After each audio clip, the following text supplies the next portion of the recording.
اپنی کمپنی میں پریکٹس کیا. سب سے پہلے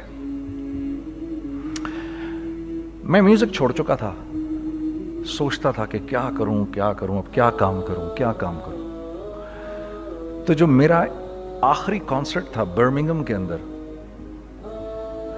اس میں جو سیٹرڈے نائٹ آئی تو انہوں نے, یہ بی بی سی نے اس کو آرگنائز کیا تھا, تو بی بی سی نے ہم لوگوں کو بولا کہ بھائی جاؤ جا کے go where something which is part of your own country, go where something which is part of your own culture.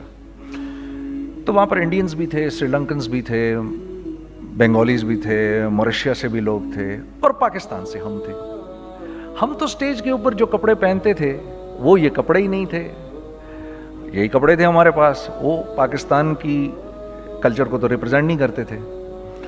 تو پھر ہم نے کہا ہم تو کپڑے لائے نہیں, تو انہوں نے ہمیں ٹکسیڈوز وغیرہ پہنا دیے. I have nothing against tuxedos, but the day I wore them on the stage, it was such a strange feeling for me that, you know, I'm actually representing the culture of Pakistan. وہ ایک مجھے تھوڑی سی confusion ہو رہی تھی, کیونکہ تھوڑی دیر بعد when I saw Shah Rukh Khan coming up on the stage dressed like an Indian prodigy, it really shook me from inside, because I wanted to represent Pakistan and I wanted to look somebody from Pakistan, and I saw the moment we came up on the stage, the BBC was not so much interested, even though we were very popular at that time. When he came up with the entire Indian culture right around him, they focused on him. When the Bengalis came up on the stage with their entire culture around them, they focused the Bengalis and the Sri Lankans and everyone. That day I thought, I wish I was wearing something from Pakistan which was very contemporary and I could have worn that on the stage. وہ پہلا مجھے خیال میں آ گیا تھا. Music in the meantime we left. I left music in the meantime and I was thinking of doing something. And you know, because all my life I did music, and as our conveners told you, I was basically an engineer. Business to mujhe aata nahi tha. So I was sitting in the masjid, you know, praying to Allah, Ya Allah, where should I go? مجھے کوئی سرا تو دے ہاتھ میں, میرے کوئی سرا نظر آئے مجھے, میں کیا کروں, مجھے سمجھ نہیں آ رہا. اور ایک سٹیج میرے پہ یہ آ گئی کہ میں نے آخری 100 روپے نکال کے اپنی بیوی کو دیے, جو میرے پاس آخری 100 روپے تھے, اور میں نے کہا کل مجھ سے نہ مانگنا کچھ, اب میرے پاس کچھ نہیں ہے, I have nothing, بس اوپر اللہ ہے, نیچے بس یہ حالات ہیں. لیکن میں نے ایک بات سنی ہوئی تھی مولوی طارق جمیل صاحب سے کہ اگر تم اللہ کے لیے کسی چیز کو چھوڑو گے, اللہ تمہیں اس سے بہتر چیز دے گا. یہ میں نے سنی ہوئی تھی, یہ حدیث کے الفاظ ہیں. اور میں تھوڑی دیر میں کبھی کبھار سوچتا تھا, میں کہتا تھا یار لوگ صحیح کہتے ہیں, یہ مولوی مرواتے ہیں لوگوں کو, مروا دیا مجھے, کہاں ہے وہ چیز. لیکن میرا دل اندر سے کہتا تھا نہیں, اللہ کے نبی کی بات سچی ہے, اللہ کے نبی کی بات سچی ہے, اللہ کے نبی کی بات سچی ہے. میرا دل کہتا تھا مجھے, یہ میں 2002 کی بات بتا رہا ہوں. So sitting in the masjid, I meet this man who comes up to me and he says, you know, bhai, what are you doing these days? I said, basically nothing, I'm just thinking of doing something. He says, how about if you and I think of something, let's just do something together. I said, like what? He says, I don't know, you tell me. I said, you know what, this is what happened with me, and I'd like to open a very contemporary label which has not just shalwar kameez, but basically Pakistani product. And I said to them, I said, if the West can export jeans and beer to us, and jeans and t-shirts to us, why can't we export our products to them? ہمارا کیا کوئی culture نہیں, ہمارے پاس کچھ نہیں ہے. اس نے کہا ایسی تو کوئی بات نہیں ہے. The basic idea from this is from where we started. I said, ہم بھی تو کچھ دیں ان کو. تو اس نے کہا کیا کریں. میں نے کہا چلو کپڑے بناتے ہیں. ہم نے دونوں نے کہا ٹھیک ہے. اب میرے پاس پیسے تو تھے نہیں, تو میں نے کہا کیا کرے گا. اس نے بولا یار دیکھو, اسٹارٹ ایسے ہوگا جنید بھائی,